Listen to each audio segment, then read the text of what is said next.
Former NATO Supreme Allied Commander Admiral James Stavridis joins us. So, Admiral, let's talk about this.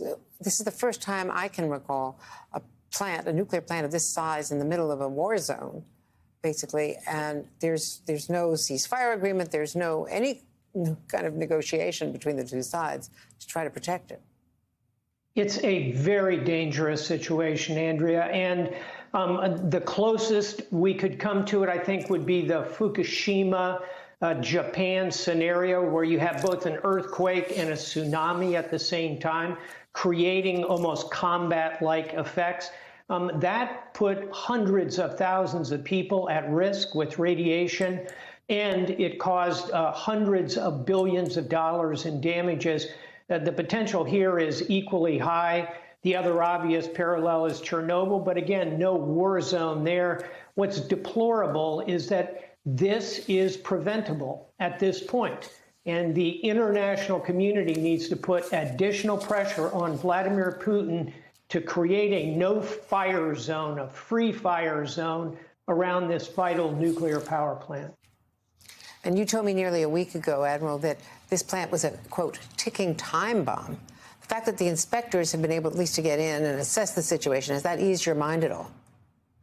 It does a tiny bit. And the inspection team, which came from the IAEA, the International Atomic Energy Agency, is going to leave a couple of observers there. Those are some brave men and women who are willing to stay and stand and deliver in this combat zone. But to be perfectly honest, Andrea, we ought to continue to be very concerned about this. That clock is ticking closer and closer to midnight. And Admiral, the other issue here is a possible no-fly zone. Do you think that's something that could be negotiated?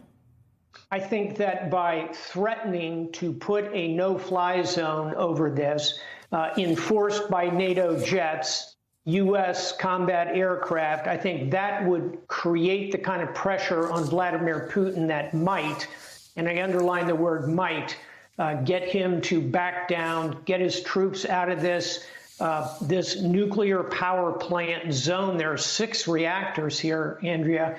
And the comparison here is we put pressure on him about the blockade of the Black Sea that he was effecting in order to keep grain from coming out. When the West threatened effectively to break that blockade with escorts, something you and I talked about some weeks ago, Putin caved in.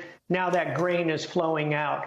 I think by telling Putin very directly the consequence of your continued placement of all of Europe at risk from radiation, including your own country, by the way, the threat of putting jets in the air to enforce this might have a, shall we say, clarifying effect on the mind of Vladimir Putin.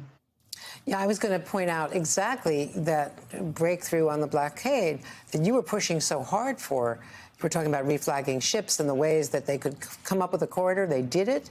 Erdogan improbably was involved and did some good here as an intermediary. Yes. And the UN, of course, significantly, the visit from the UN Secretary General. And that made a huge difference. That grain is arriving in Africa now. There have been, maybe 10 or more shiploads that have come through.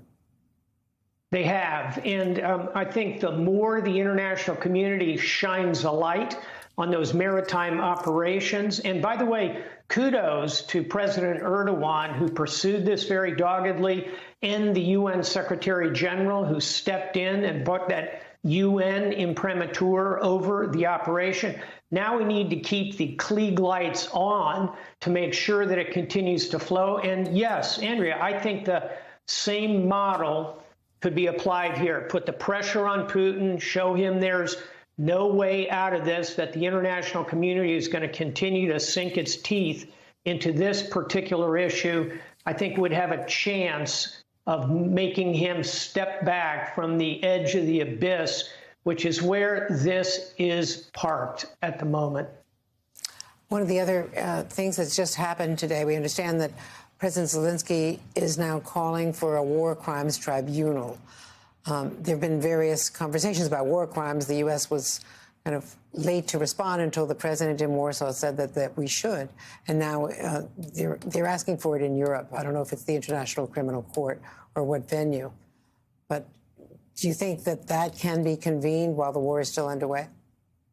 I do. And the question is, can it create a remit to step out and enforce whatever comes out of such a tribunal? I think at this point, probably not.